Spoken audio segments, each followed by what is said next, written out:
జిల్లాలో ఖాళీ బచావ్ కార్యక్రమం కాంగ్రెస్ పార్టీ నిర్వహిస్తుంది. వేలల్లో వీళ్ళ కాలనీలో నష్టం జరిగింది. మా ఇళ్లలోకి నీళ్లు వచ్చాయి.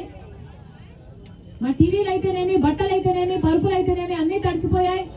ఇంత నష్టం జరిగినా, 1,00,000 రూపాయల నష్టం జరిగినా కనీసం మాకు కోల్పోయామమ్మా. ఇన్ని అర్జీలున్నాయి,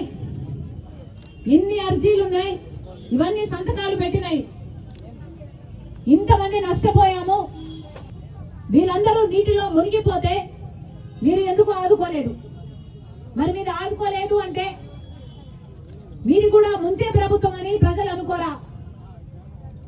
అసలు ఆశ చచ్చిపోతుందమ్మా. మేము పేర్లు రాయించుకుందామని పోతే ఇక తీసుకోవట్లేదు అంటున్నారు.